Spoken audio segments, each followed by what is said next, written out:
God tested Abraham and said to him, Abraham, take now your son, your only son Isaac, whom you love, and go to the land of Moriah, and offer him there as a burnt offering on one of the mountains of which I shall tell you. So Abraham saddled his donkey, and took 2 of his young men with him, and Isaac his son. And he split the wood for the burnt offering, and went to the place God had told him. On the 3rd day Abraham lifted his eyes, and saw the place afar off. And Abraham said to his young men, Stay here with the donkey. The lad and I will go yonder and worship, and we will come back to you. So Abraham took the wood for the burnt offering, and laid it on Isaac.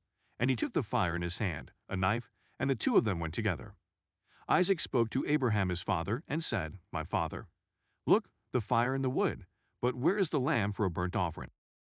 And Abraham said, My son, God will provide for himself the lamb for a burnt offering. Then they came to the place of which God had told him. And Abraham built an altar there, and placed the wood in order.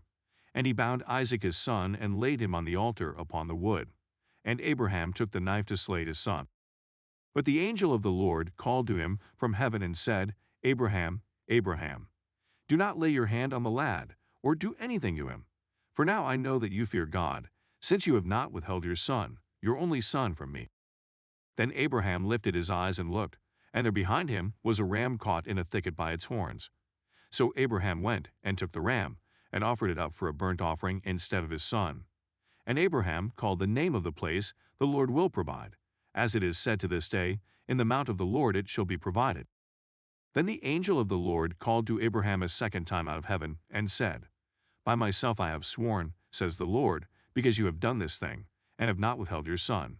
Your only son blessing I will bless you, and multiplying I will multiply your descendants as the stars of the heaven, and as the sand which is on the seashore. And your descendants shall possess the gate of their enemies. In your seed all the nations of the earth shall be blessed, because you have obeyed my voice.